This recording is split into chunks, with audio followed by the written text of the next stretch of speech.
So good afternoon. Thank you for joining us today. We're going to share some information with you about Alvin Virtual Learning, or as we like to call it, AVL. You know, in education, we shorten everything. I want to start by doing some introductions. I'm Jennifer Valdez, the Deputy Superintendent of Academics, and I have several district administrators here with me today. We have our Directors of Curriculum, Ms. Fulvia Shaw and Dr. Shandar Hobbs. We have our Executive Directors of School Leadership, Diane Peltier and Dr. Bobby Martinez. We have our Director of Special Education, Ms. Sarah Chauvin. And we also have our Deputy Superintendent of Operations, Mr. Rory Gesh. And so I want to start by letting you know we are recording this today, so you will be able to go back and view it via a link that we will share. But the purpose is for us to give you some information about Alvin Virtual Learning, as well as take some time to answer your questions. And so feel free to type in your questions. We'll be monitoring those, and we will come to those at one point. But I also want to make sure you know you can ask questions on our district platform of Let's Talk. And that link is available on our district website. A couple little keys to Let's Talk is you can post an anonymous post, but just know that we're not able to respond to those. The system is set up to where we can't respond. However, you can do hidden if you just feel like you don't want to identify yourself. So we're going to jump right in, and first off, just talk about what is Alvin Virtual Learning. And so this is Alvin ISD's online learning platform for students this school year that choose to stay home for their schooling. And so what do you do if you want your child to participate in Alvin Virtual Learning? And so within your child's Skyward account, there is a commitment form that you can complete. And we're coming up close to the deadline for that. It's Friday, August 7th. For you to make that determination if you would like for your child to be in Alvin Virtual Learning, to participate in Alvin Virtual Learning. And then what if, on the other hand, you've already signed your child up, but you decide that, wait, now I think I want my child to go to school face-to-face. You can change that choice as well by contacting your child's school. Again, we ask that you please try to do that by that same timeline of Friday, August 7th. And so now to get kind of more into the meat of Alvin Virtual Learning. I think a question that has come across many times is, how is this going to look different from how it looked during what we call the crisis time, which was really from that period of March through May, the crisis teaching time. And it's going to look very, very different from that time period. Just as we know, all of you know, as parents or teachers or even students that are viewing right now, that was a time we had to just jump in to what we were doing. We did not have adequate time to do training with our teachers. And so I will say we tried to do the best we could during that time period. And we're super appreciative to all of our teachers because we know that they did a great job. But now we have had more time. We have more time for planning. Our teachers, many have already done some training. Others are going to be doing some training as they come back to school here, come back to work next week. But the Alvin Virtual Learning is very much going to mirror face-to-face. The difference is just the mode. The student's going to be at home doing it online, but it's the same curriculum. The grading will be the same grading policy that, it's been in previous years with a few changes. But if you're a face-to-face student or if you're an AVL student, the grading is going to be the same. That's very different from how it was in the spring. We were able to give a lot of grace when it came to grading, just because, again, we were in a crisis situation with having to put things together quickly. But it will look very different. So the means that students do their work, the way they show progress may look a little different because it's online. But the level of rigor or difficulty will be mirrored for what it would be if they were a face-to-face student. And And so I also want to say with that, regular attendance will be taken for Alvin Virtual Learning. And just like if you were to miss in a classroom, you're going to get behind if you have to miss for Alvin Virtual Learning too. We know that life happens. We know that there are illnesses or things that students have to miss. So just like face-to-face, a teacher is going to work with a student to catch them up. But attendance is very important. And so now we're going to jump into looking at schedules, a student's daily schedule for ABL. Good afternoon, this is Shandar Hobbs, and I'm a Director of Curriculum. And we'll start with the elementary schedules. Students will receive live instruction on a daily basis in all content areas where they will meet with the teacher over the Google platform and then have some independent work assignments that they will do throughout the day. If you look at the pre-K schedule, it's a half-day schedule, so a pre-K child would be scheduled in a morning AVL classroom or an afternoon AVL classroom, and those days and times mirror themselves. A morning student would log in at 7:45 to meet with their teachers for welcome, announcements, and social emotional learning time will occur at that time. And then they will have some reading and phonics time where teachers will do direct instruction with their students, and then students will have time to do some independent practice while teacher meets with small groups or independent students. During that time, independent practice for students could mean reading a book, doing a scavenger hunt, looking for items around their home that match up with the letters they're studying. So it's a time of natural breaks, natural movement, for them to get up and move around and experience those learning targets within their home. The same pattern will be followed during their writing time and their math time and during science and social studies. They'll finish their day with either tutoring with the teacher or through a platform that we use in the district called Imagine Learning. Through Imagine Learning, students have access to a math program and a language and literacy program. And so they'll spend a little bit of time on a digital platform during that time. So throughout the day, some activities that students will engage in will be digital, and some will require pencil and paper. Some will require hands-on pieces and may require some movement around their homes and in their backyards. During the afternoon, if your child is scheduled in a morning pre-K classroom, they may participate in some independent learning activities.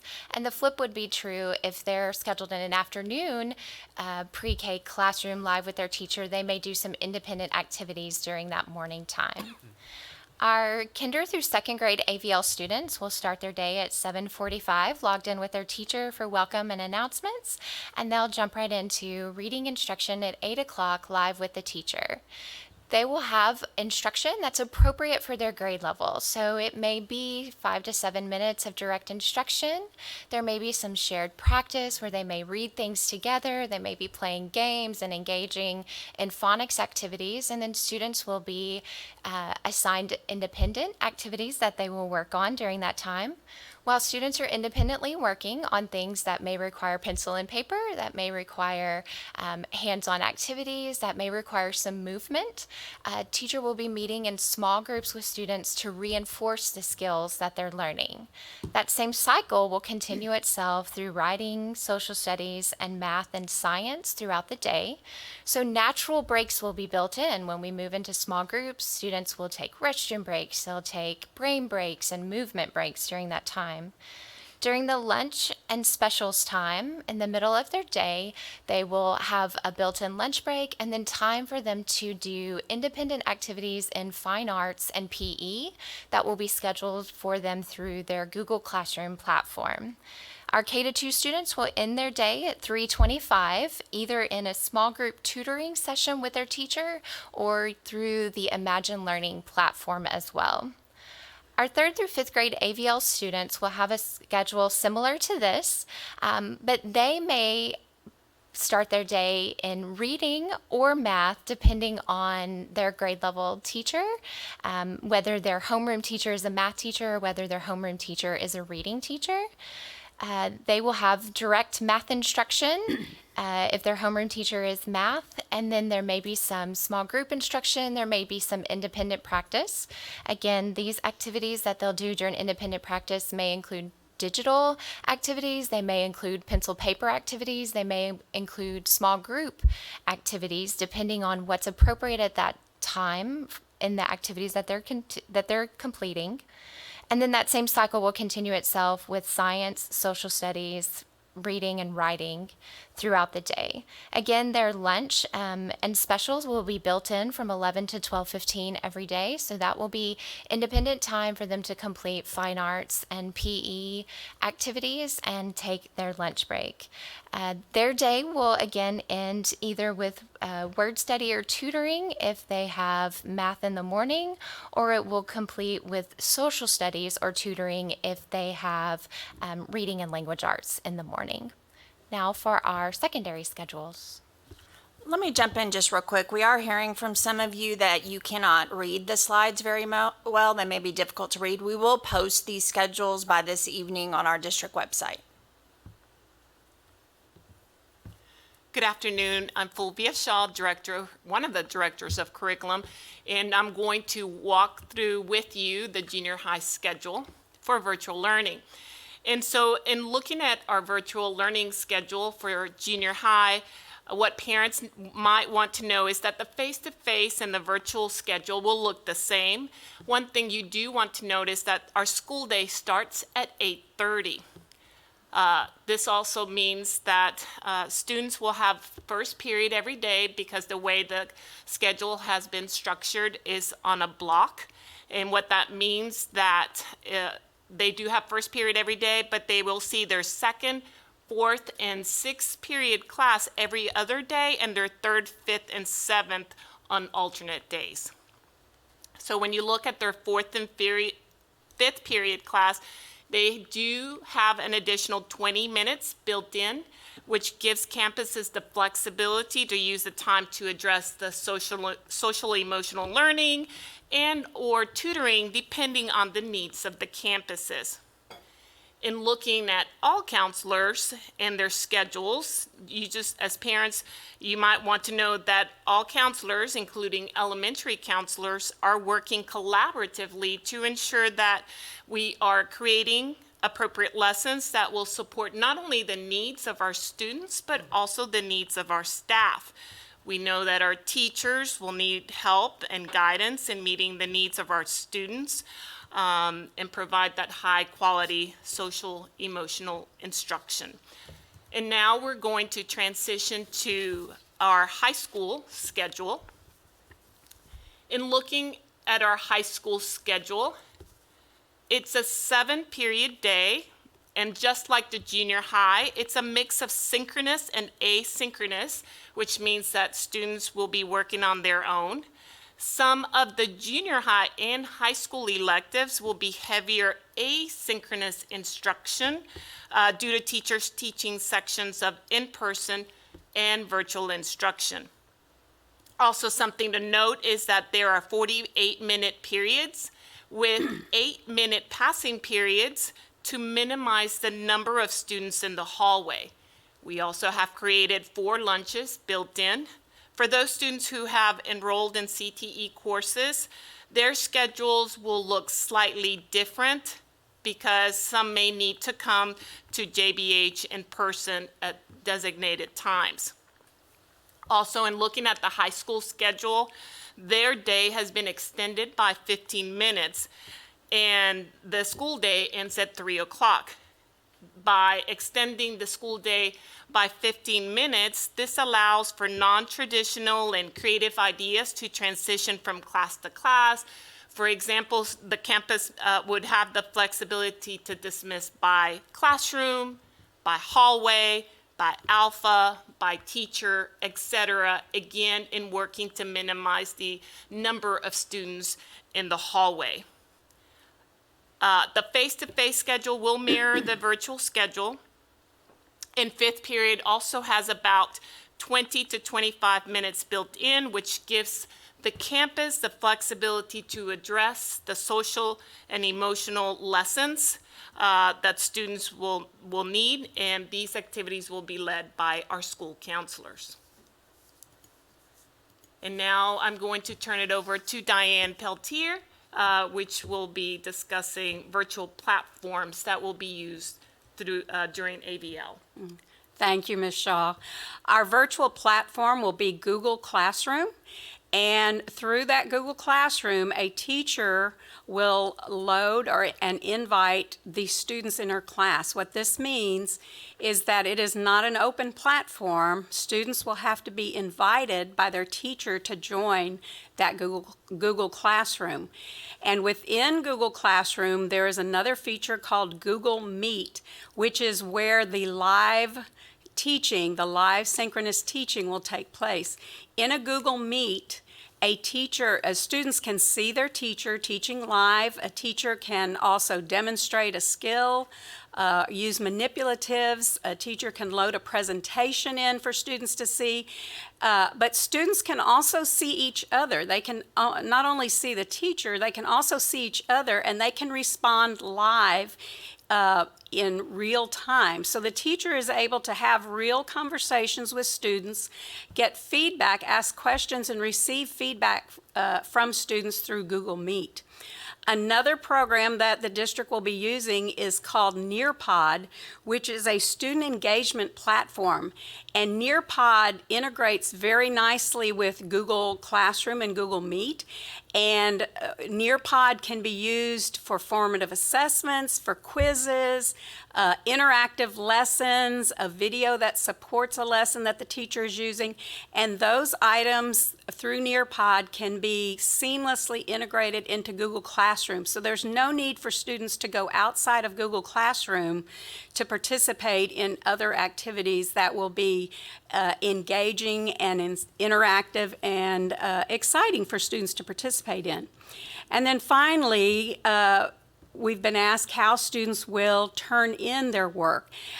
Most work can be uploaded or turned in through Google Classroom, but there may be occasions when a student, let's say they do some independent writing, you could take a picture of that essay or that short answer and submit it to the teacher through a photograph. So that may be, especially for our younger students, where some students may need assistance in getting that picture taken of them performing an activity or showing something independent that they have done.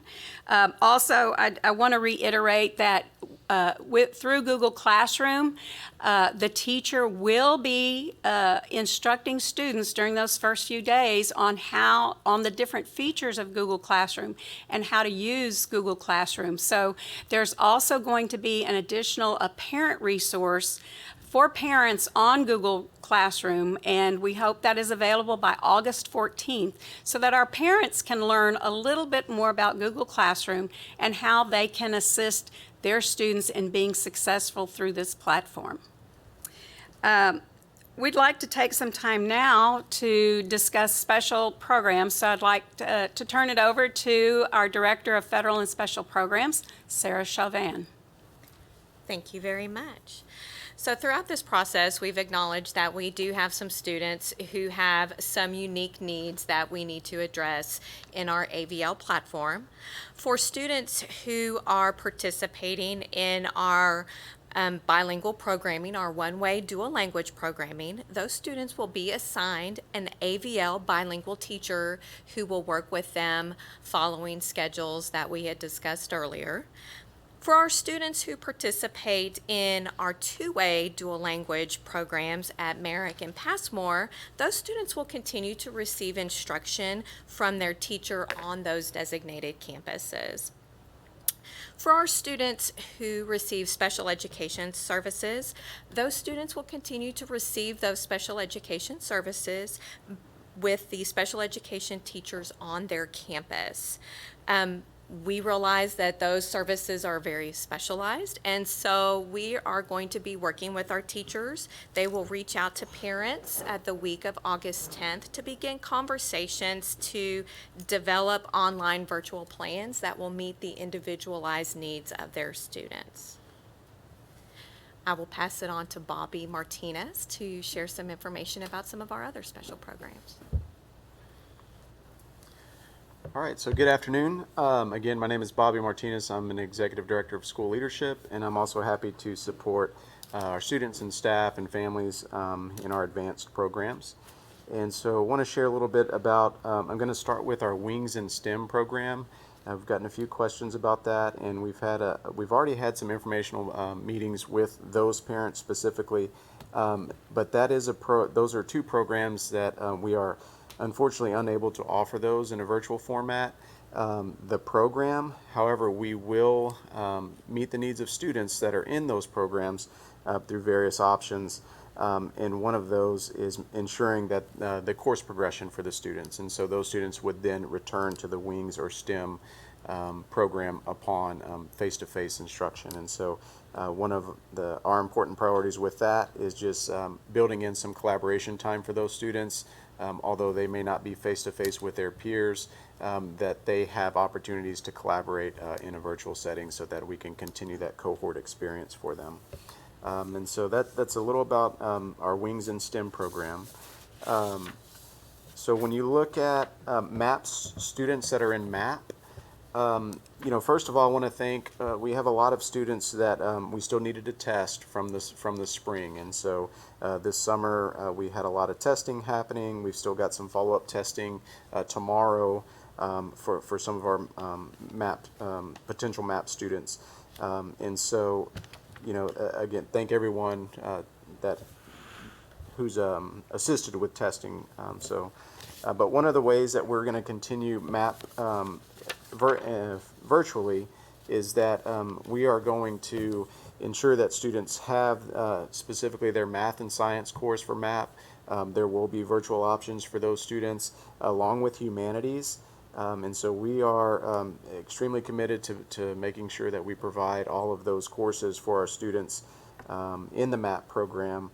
There is one caveat to that, is that on occasion the virtual teacher providing the instruction for that class may not be from the home campus, and so we are looking at consolidating some of that in order to be able to offer that for every student. And so I just want to let people know that on occasion that may be an occurrence with MAP and service options.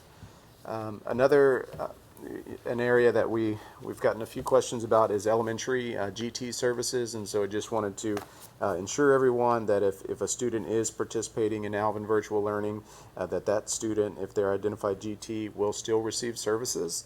And that's at least one day a week. We're looking at half day in the PM, and we've got some designated time slots for K2 along with students in grades 3 through 5, and those services will be provided by the campus specialist at your child's campus.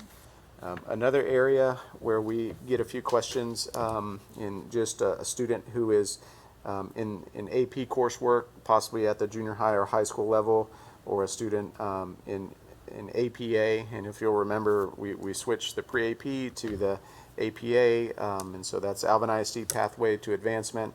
And so a student who has selected that course will still have an opportunity to participate in that course.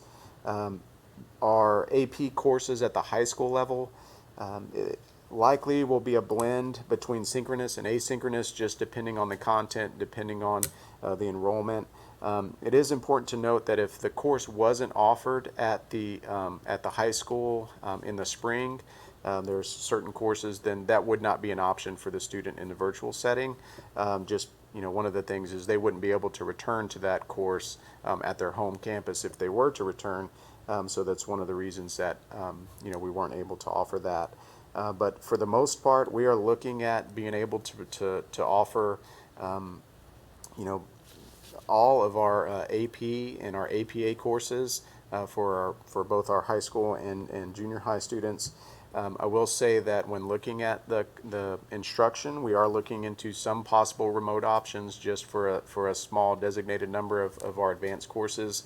And so I did want to mention that as well. And right now I'm going to turn it over to Dr. Valdez, who's going to talk to you a little bit about AVL teachers. So with our AVL teachers, we have communicated up to this point that in many cases we'll have to share teachers across campuses. So it could be that your child is not with a teacher from their home campus. But as we have started developing schedules, we have many cases where students will be able to be with teachers from their home campus. And so we're happy to say that. Places where the enrollments are a little lower, depending on, grade levels and things, that's where we'll have to do the sharing across campuses. So you're going to see a little bit of a mix of that. But regardless, they will all be Alvin ISD teachers. They will all have really good training, and they're going to take care of all of our students just as they always do. A statement that we had or have on our frequently asked questions about students returning to their home campus if they switch to face-to-face.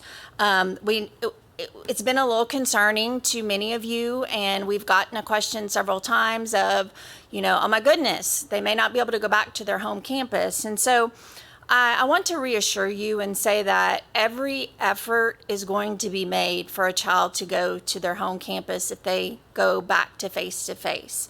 It will be a rare instance where we cannot make that happen. But we are a fast growth school district, I know, as most of you know, and that possibility is there, but it will be rare. So hopefully I'm giving you some reassurance about that and can take that worry away from you. So I mentioned attendance being very important earlier, but we're going to dig a little deeper into attendance, and so we're going to go back to Dr. Martinez.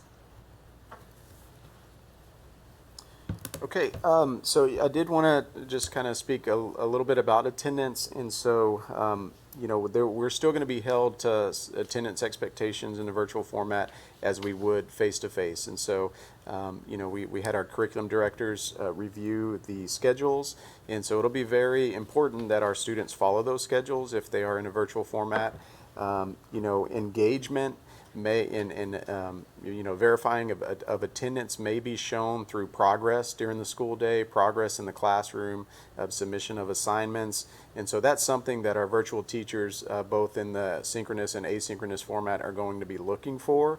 And I wouldn't be surprised if at some point throughout the day, if we notice that there's not progress or that a student's that we can't show that the student has been engaged on that day, that someone from the campus may reach out to try to offer some assistance or to check in and see how we might assist with some of that progress. And so attendance, logging in, checking work, making efforts to complete work and submit work, those are going to be extremely important in the virtual format.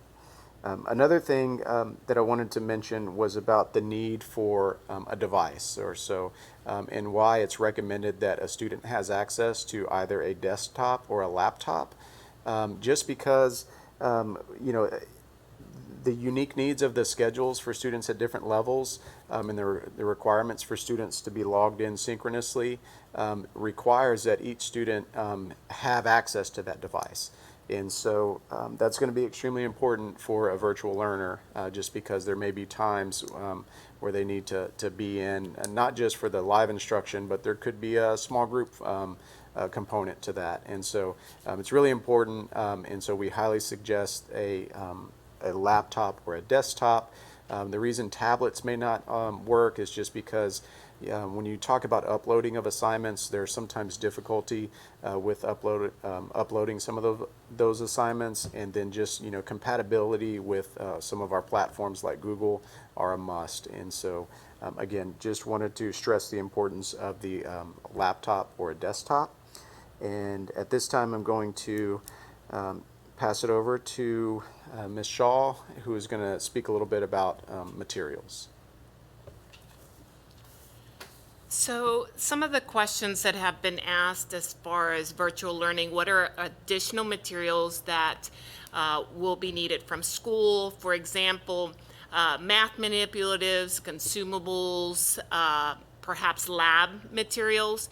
So in thinking through those things, or even guided reading books, so in thinking through these materials, each campus will be coming up with designated times to come and pick up those items from the campuses. As far as library books, we're still working through those specifics to make sure that we have library books available for our virtual learners. But also do keep in mind that our book bus will be available and will be traveling from the east side to the west side of the district, and will be providing books for children and all of our students to read at home, and that schedule will be published at the district level. We also have Operation Backpack that will be available to provide for students who are in need of school supplies. And now I'm going to turn it back over to Dr. Martinez, who will be discussing what dual enrollment courses will be offered in AVL. Okay, so dual enrollment, we are working with Alvin Community College to release the official plans for dual enrollment, but we are committed to ensuring that, our students have those options on their campus to participate in dual enrollment courses. Putting the master schedule, there's a lot of issues to work out as far as ensuring that we can offer things when we need to offer them, but by all means we are definitely planning to provide those dual enrollment services for opportunities for our students during the school day. And so we're still working on the details, and as soon as some of that is finished, we will communicate that out to the community. Another area that I'm going to talk about is extracurricular activities. So if my student is a virtual learner, what are my options for them to participate in extracurricular activities? And so by all means, they are eligible to participate in those opportunities. They will need to be enrolled in the class. So if my student is in band, then they will be enrolled in the band class during the school day. Although they won't be there in person to participate in the band during the school day, they would still need to be enrolled in the class, and there would be some virtual assignments or virtual expectations for that student. And then they would be able to join before or after school for participation. And so that would apply to most of your extracurricular activities, fine arts, athletics. So students would have an opportunity to be in that and participate before or after school. We'll be sending out additional guidance on the performance or the competition expectations, and that likely will come from directly from that coach or from that director or that program head that kind of outlines what those specifics are. And so at this time, I'm going to Dr. Hobbs will talk a little bit about online platforms. Thank you. We recognize that our parents want to assist their students as much as possible, and that many of you have not had any access to the Google platform or the Google suite of options before now. So Alvin ISD is creating a page that is dedicated to Alvin virtual learners, our AVL students, that parents and students could access, that will provide them support for the Google platforms, such as Google Classroom, Google Meet, where they'll have their live with teacher instruction occurring, the Google Drive, where they're going to upload their materials and their assignments. There are many other things that will be available on that page. There'll be videos and step-by-step instructions on how to access those pieces so that we can support you as a parent as you're supporting your student through AVL. That page will go live on August the 14th, and we will communicate that out to the community once it's available for you. We also are working to provide meals for our AVL students. The goal is to have a once-a-week pickup, and those pickup locations right now are Rodeo Palms Junior High, Alvin Junior High, and Manville Junior High. Once all of that information has been solidified, that again will be communicated to the community as to what day and time those pickups will be for the meals and the exact location. Okay, at this time, we are going to look at some of the questions that you have submitted. And as I'm looking through them, I do see that several of them have been answered in the information we've given. But a few we'll reiterate. And the way we're going to handle this is either I will answer the question or someone else from the team here will answer the question. And so one of the questions is actually something Dr. Martinez just spoke about, which is how do electives like athletics and band work with ABL? And so just to reiterate, students participating in those type of classes will have the opportunity to participate during outside of normal school hours, not coming to the school during school hours.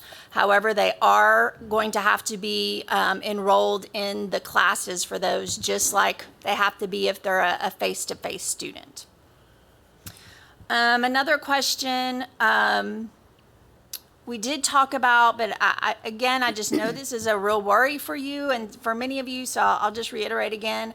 The question is, yesterday we learned that children that start AVL and decide to return after the 9 weeks period are not guaranteed a spot at their regular campus. Is this going to be the policy of the district? So that is correct, that it is not guaranteed. But again, this will be a rare instance. We will make every effort possible to make sure kids go back to their home campuses. We just can't absolutely guarantee that, being a fast growth school district. There's also a question about will there be any programs to help with computers for students that have to take virtual learning? So virtual learning in this sense that we're talking about, AVL, one of the requirements is that that has to be provided by the students or by the families. And so the laptop or desktop students have to have that already if they're going to participate in ABL. And that's because this is a choice at this point. We do have face-to-face learning if you're worried about access to a device. So this next question I'm going to give to Dr. Martinez. Dr. Martinez, the question is, we didn't sign up for online because we were told they couldn't do MAP online. Can we still sign up for that? So there's still time for you to sign up for the virtual option if that's what you choose to do so. We do have MAP that will be offered in that format. So if that's where you feel the most comfortable, by all means, I would encourage you to do that. We are planning and working very diligently to make sure that we can provide all of those services, and MAP is something we feel confident at this point that we can. And so I would encourage you to do so. Contact your campus. I will mention, just reiterate the fact that we can't always guarantee, especially when we start looking at numbers and combining some of those programs or consolidating for virtual, that it will be instructed from your home campus, or the teacher will be the home campus instructor. But we definitely are confident that we will be able to offer that, and so I would encourage you to sign up for virtual if you feel like that's the best option for you. So Dr. Martinez, will you also take this question? It says, what is the plan for AP science courses that require labs, like AP physics? Sure. So they're in a virtual format. We are looking at, part of this is driven by College Board because of the exam and the expectations for the course. And so there are certain courses where it's very difficult to participate in labs virtually, and where there's lab components for the course. And so we'll be working on designing some recommended times where a student may come up to a school for a lab. It would be either before or after school, designated times, or even possibly at a different campus where we would host something like that. Again, we're going to be working with our teachers and our advanced academic specialists to determine when would be the most appropriate time for that to happen in the curriculum. But there may be occasions where a student would have to join face-to-face for a lab expectation in an advanced class. So going back to devices, one of the questions is, are current model iPads going to be able to be used for AVL? So iPads can be used for a large majority of the work with AVL. The problem comes in at times with uploading of work. We noticed this during the crisis closure period from March to May, that some students that were completing work on iPads were having a difficult time with uploading into Google Classroom. And so again, a good majority of the time they'll be fine, but for the uploading of assignments, at times they're not always the best device to have.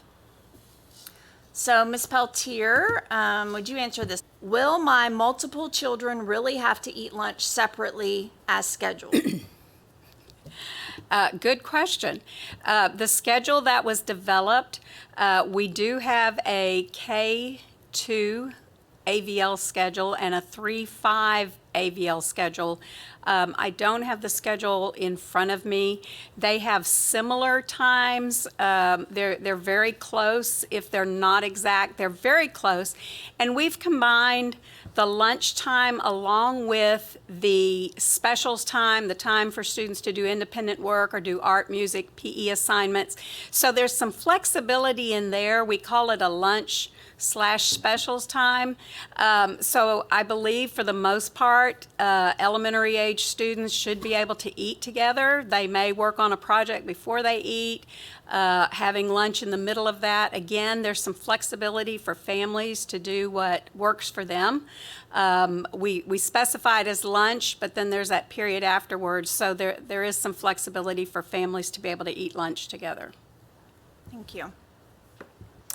So one of the question is, what happens in the event of power outages or internet outages beyond our control? So we know that'll happen, right?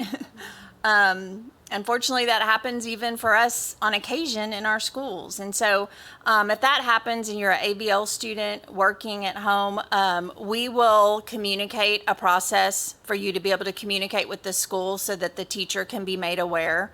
And so again, I don't want you to worry about that. We'll definitely have a process as we get closer to school to make sure that you know what to do when that happens, because we know it will happen. Let me continue to look here. So one of the questions is, will the teacher be online the entire day? So I'm taking that to probably mean, is the teacher available online throughout the day? So throughout the school day, yes, the teacher will be available. And as the school year starts and teachers start communicating with students and parents, they will be able to tell you the times that they're kind of open for that. Just like teachers that are face-to-face teachers that have conference periods, so will our AVL teachers, as you saw on schedules. And so there will be definitely time throughout the day that teachers will be available to help students. Let me continue to look here. Are the kids going to be on the computer for 8 hours straight? And it says they're still really confused about this. So the answer to that is no. As we went through our schedules, it will be a full school day, but that entire time will not entail being online, looking at a screen. Teachers will plan activities that don't involve online work, and that's where it goes a little bit into some of what Ms. Peltier was mentioning, that there may be a time where a student is let's just say, working on a foldable for note taking.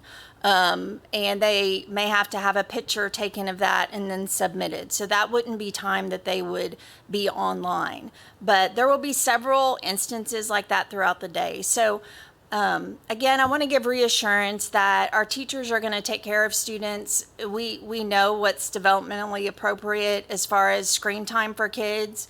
We know that's not good for anybody to spend that many hours straight online. And so definitely students will have time throughout the school day where they are not online. What I will say about that, though, is that that will be directed by the teacher. Just as you saw on the schedules, it's not an open schedule like you may have seen during that crisis teaching time. The schedule will be, it'll be there, and teachers and students will be, working throughout that schedule. So it won't be just open time for kids to decide when and when not to get online. Let me continue to look here. Okay, Dr. Martinez, if I am doing AVL classes and I have a class at JBH that requires a lot of hands-on work, could I go face-to-face just for that specific class? Yes, so our CTE department is also working very diligently to provide those schedules for students, and so they're going through departments and individual courses and defining when it would be most appropriate for those students to come up to the JBH campus for that hands-on component. And so that will largely be driven by the campus and the teacher. And so there may be some times, and there likely will be, depending on the course, where a student would be required or at least highly encouraged to be present during that time for the face-to-face. And there's all implications with that. There's certifications, there's seat time requirements for some of those pathways and certifications, and so all those things contribute to some of those decisions. Thank you. Ms. Chauvin, this one is for you. My student is in high school and in special education. How will this be handled?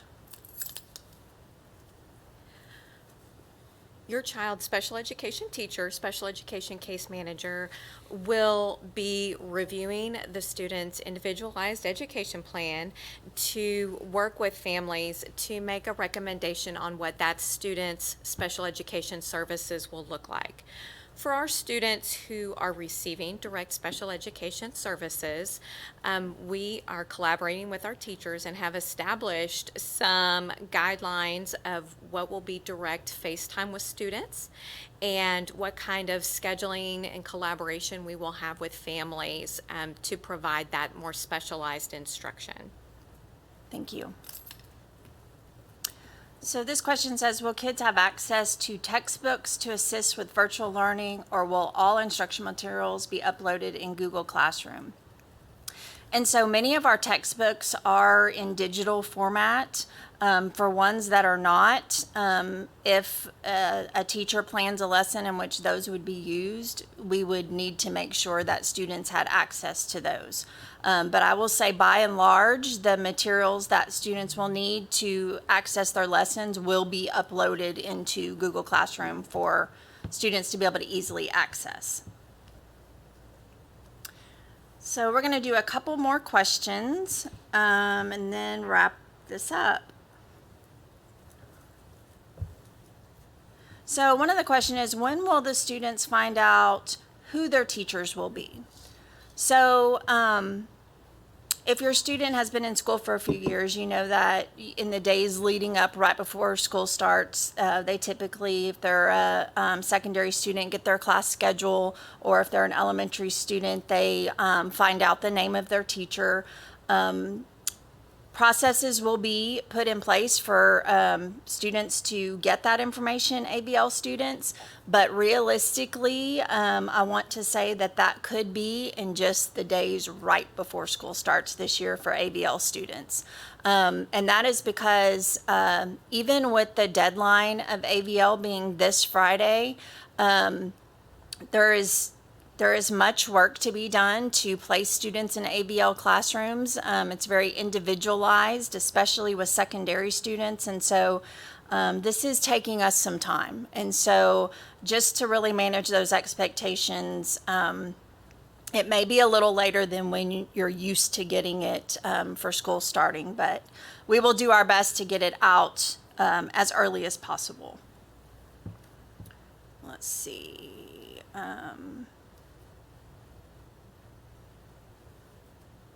Okay, so this is going to be the last question. Are the students in AVL basically relying on self-teaching themselves? As to my understanding, a live teacher is only on during certain times.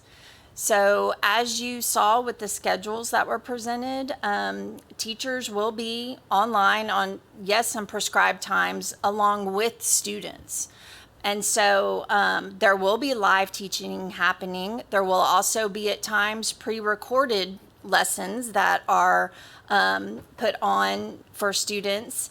But for the most part, students are going to feel like a normal, like if they're in a face-to-face classroom, like they're going to have access to their teacher for most of our courses.